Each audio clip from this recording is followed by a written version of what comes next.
বৰপেটাৰ খিলঞ্জীয়া গৰীয়া মুছলমান অধ্যুষিত ভেল্লাত ৰঙালী বিহু উদযাপন। ভেল্লা আঞ্চলিক যুৱক সমাজ আৰু গৰীয়ামৰীয়া দেশী জাতীয় পৰিষদৰ ভেল্লা আঞ্চলিক সমিতিৰ উদ্যোগত অনুষ্ঠিত হয় এই বিহু। 100% গৰীয়া মুছলমান অধ্যুষিত ভেল্লাত অনুষ্ঠিত এই বিহুত গৰীয়া উন্নয়ন পৰিষদৰ অধ্যক্ষ হাফিজুল আহমেদ, গৰীয়ামৰীয়া দেশী জাতীয় পৰিষদৰ বিশেষ উপদেষ্টা আজিজুল ৰহমান, সাধাৰণ সম্পাদক আৰিফুদ্দিন আহমেদ, সমাজকৰ্মী অনিল কুমাৰ দাস, জ্যেষ্ঠ সাংবাদিক নকুল তালুকদাৰ সহ কেইবাগৰাকীও বিশিষ্ট ব্যক্তি উপস্থিত থাকে। স্থানীয় শিল্পীসকলেও বিহুগীত নৃত্য প্ৰদৰ্শন কৰে। বিহুত কণ্ঠশিল্পী ভগ্নীদ্বয় ৰূপাংকিতা আৰু অলংকিতাৰ সংগীতানুষ্ঠানে মোহিত কৰে ৰাইজক। বৰপেটাৰ পৰা প্ৰদীপ কুমাৰ চৰকাৰৰ ৰিপৰ্ট, এনি আছাম 24x7।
তাক এটা বিকৃত ৰূপ দিয়াৰ এটা প্ৰয়াস এটা পক্ষ কৰি আছে, কিন্তু ধৰ্মৰ লগত সংস্কৃতিক কেতিয়াও জড়িত কৰাটো উচিত নহয়।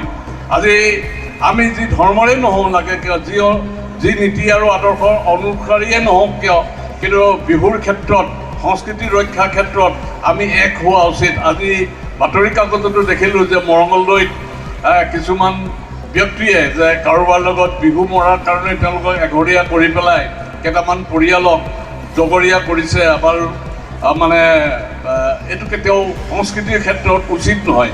আমি বিশেষকৈ যেতিয়া আনন্দ যেতিয়া আহে, উৎসাহ যেতিয়া জাগে, সেই সময়ত কোন ক'ত আছে, এইটো কথা কোন ধৰ্ম, কোন মানে ভাষা অনুসাৰী, এই কথাটো কেতিয়াও নাহে।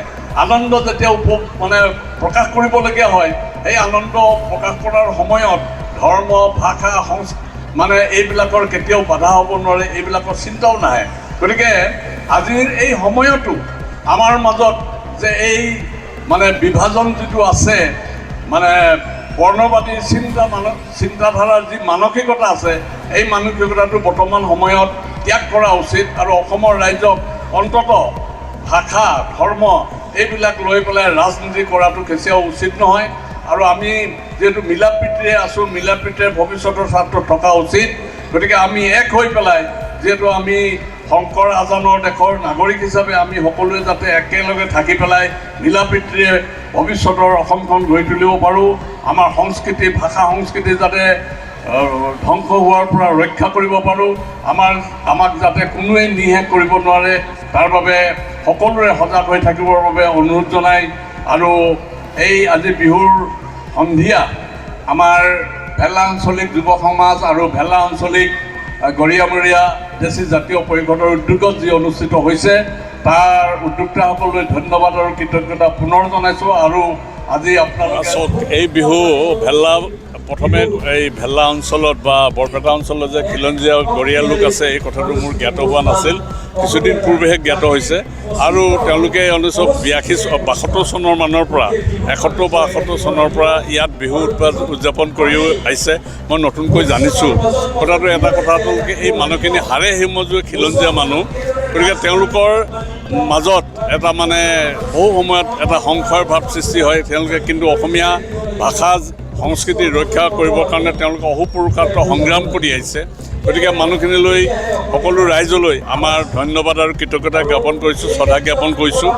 আৰু আজি ইয়াত খুব এটা সুন্দৰ পৰিৱেশত, বতৰো ভাল, সুন্দৰ পৰিৱেশত বিহু আয়োজন কৰিছে। বিহু আয়োজন কৰা দেখি পেলাই এই ভেল্লাবাসী ৰাইজৰ প্ৰতি আমাৰ কৃতজ্ঞতা থাকিব। আৰু আটাইবিলাক ৰাইজলৈ আমাৰ মানে আজি এই সুযোগতে আমাৰ শেহতীয়াকৈ হ'লেও, যদিও আজি প্ৰথম জেঠ মাহ হ'লেও বিহুৰ উলগ আৰু শুভেচ্ছা ৰাইজলৈ আমি জ্ঞাপন কৰিছোঁ। হয় দাদা, অন্য প্ৰান্তত দেখা গৈছে যে আমদানি কিন্তু যি শিল্পী থাকে বিহুৱান শিল্পী বিহুৱতী বিহুনৃত্য প্ৰদৰ্শন কৰা হয়, কিন্তু ভেল্লাৰ স্থানীয় শিল্পীৰ দ্বাৰা বিহুনৃত্য প্ৰদৰ্শন কৰা হয়। নাই, এইটো খুব ভাল দেখিছোঁ। আৰু এটা কথা হৈছে কি, মই এটা কথা দেখি ভাল লাগিছে যে আজি ইয়াতে যিখন গামোচা আমাক প্ৰদান কৰিছে, এই গামোচা কোনো থলুৱা গামোচা। আৰু বহু ঠাইত দেখা যায় যে যিখন গামোচা ব্যৱহাৰ কৰে সেইখনে আমদানিকৃত গামোচা কৰে, সেইটোৱে কিন্তু আমি অকণমান বেয়া পাওঁ যে আমদানিকৃত গামোচাত ব্যৱহাৰ কৰাটো। গতিকে আজি ইয়াত দেখিছোঁ যে থলুৱা গামোচাখনেই প্ৰথমে যে থলুৱা শিল্পীক যিটো আদৰণি জনাইছে, থলুৱাক যিটো প্ৰাধান্য দিছে ভেল্লাবাসী ৰাইজে, এই গামোচাখনে প্ৰমাণ কৰিছে যে তেওঁলোকে থলুৱাক বেছি প্ৰাধান্য দিছে, গুৰুত্ব দিছে। থলুৱা শিল্পীক গুৰুত্ব দিয়াটো খুবেই ভাল হৈছে, কাৰণ থলুৱা শিল্পীসকলক যদি আমি নিদিওঁ তেতিয়াহ'লে কৃষক ৰাইজে বা ৰাইজে কষ্ট কৰি সংগৃহীত ধন যে বাহিৰৰ শিল্পীসকলক আনি তেওঁলোকক ধনেৰে উপচাই দিয়াটো মই কেতিয়াও সমৰ্থন নকৰোঁ। যাতে আমাৰ এই অঞ্চলত যিবিলাক সৰু সৰু শিল্পী আছে তেওঁলোকৰ প্ৰতিভা বিকশিত কৰাৰ সুযোগ দিয়া উচিত। ইয়াত ধৰ্মৰ কথাটো নাহে। গৰিয়াসকল অসমীয়া জাতিৰ অবিচ্ছেদ্য অংগ। আহোমৰ দিনৰ পৰাই আহোমসকলৰ লগত একেলগে বিহু সংস্কৃতিৰ এক অসমীয়া জাতিৰ উপাদান হিচাপে পালন কৰি আহিছে গৰিয়াসকলে, মৰিয়াসকলে, দেশীসকলে। গতিকে বিহুক আমাৰ পৰা, গৰিয়াসকলৰ পৰা কেতিয়াও বেলেগ কৰিব নোৱাৰে, কেতিয়াও বিভাজন কৰিব নোৱাৰে। যিদৰে অসমীয়া জাতিৰ পৰা গৰিয়াসকলক কেতিয়াও উঘালি পেলাব নোৱাৰে, বিভাজন কৰিব নোৱাৰে, যিদৰে গৰিয়াক ভাঙিব নোৱাৰে, ঠিক তেনেদৰে বিহুকো অসমীয়া গৰিয়াসকলৰ পৰা বিভাজন কৰি নিব নোৱাৰে, ভাঙিব নোৱাৰে। কৈছোঁ আজি বিহুৰ মঞ্চৰ পৰা আমি এটাই কথা আমি সকীয়াই দিব বিচাৰোঁ চৰকাৰখনক, যে আজি ৰাজনৈতিকভাৱে যি ডিলিমিটেশ্যন কৰিলে, সমষ্টি পুনৰ নিৰ্ধাৰণ কৰিলে, গৰিয়াসকলক এক প্ৰকাৰ হত্যা কৰা হ'ল। গতিকে আজি ভেল্লাৰ এই বিহুৰ মঞ্চৰ পৰাই মই ক'ব খোজোঁ, গৰিয়াসকলৰ আৰু মৰিয়া দেশীসকলৰ কাৰণে আমি যি দাবী জনাই আহিছোঁ যে বিধানসভা আৰু লোকসভাত ৰিজাৰ্ভেশ্যনৰ ব্যৱস্থা, সেই ব্যৱস্থাটো আমাৰ গৰিয়া মৰিয়া দেশীসকলৰ কাৰণে কৰিব লাগে। সেইটো প্ৰতিটো জাতি জনগোষ্ঠীয়ে ইতিমধ্যে আমাক সমৰ্থন কৰিছে। গতিকে চৰকাৰে এই ক্ষেত্ৰত বিহিত ব্যৱস্থা ল'ব লাগে। আৰু এই ক্ষেত্ৰত আমি ভাবোঁ এই চৰকাৰখনে এক বিহিত ব্যৱস্থা ল'ব বুলি আমি আশা ৰাখিছোঁ। আৰু নহ'লে আমি যি সংগ্ৰামৰ পথ লৈছোঁ, এই গণতান্ত্ৰিক সংগ্ৰামৰ পথ আমাৰ অব্যাহত ৰাখিম। এটা বাক্যতে আমি ক'ব খোজোঁ, এইবাৰ আমি আৰু নেৰোঁ।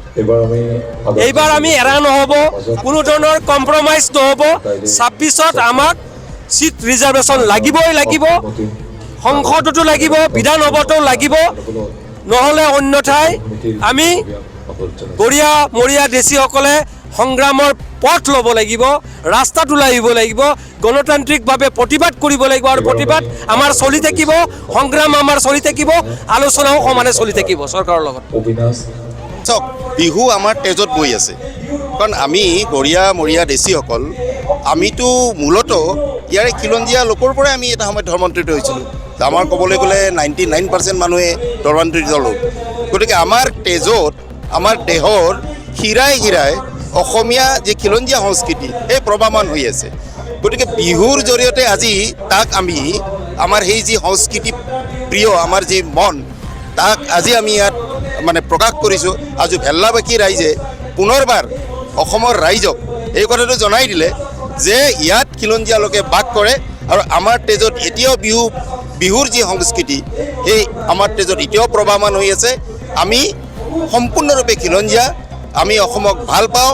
অসমেই আমাৰ পূৰ্বপুৰুষৰ এই ভূমি, আমি কোনো বাহিৰৰ কোনো ভূমিৰ লগত আমাৰ কোনো সম্পৰ্ক নাই। আমাৰ জাতীয় জীৱনৰ যি আয়ুস ৰেখা এই বিহু আমাৰ প্ৰাণৰ অতি মৰমৰ। অসম গৰিয়ামৰীয়া দেশী জাতীয় পৰিষদৰ যি নিৰবিচ্ছিন্ন সংগ্ৰাম, এই সংগ্ৰামৰ পিছত কিন্তু বৰ্তমান সময়ত এই বিজেপি নেতৃত্বাধীন বৰ্তমানৰ চৰকাৰখন ডক্টৰ হিমন্ত বিশ্ব শৰ্মাই এক সৰ্বাংগ সুন্দৰ সিদ্ধান্ত গ্ৰহণ কৰিছে। কেবিনেটতো সিদ্ধান্ত গ্ৰহণ কৰা আমি দেখা পাইছোঁ।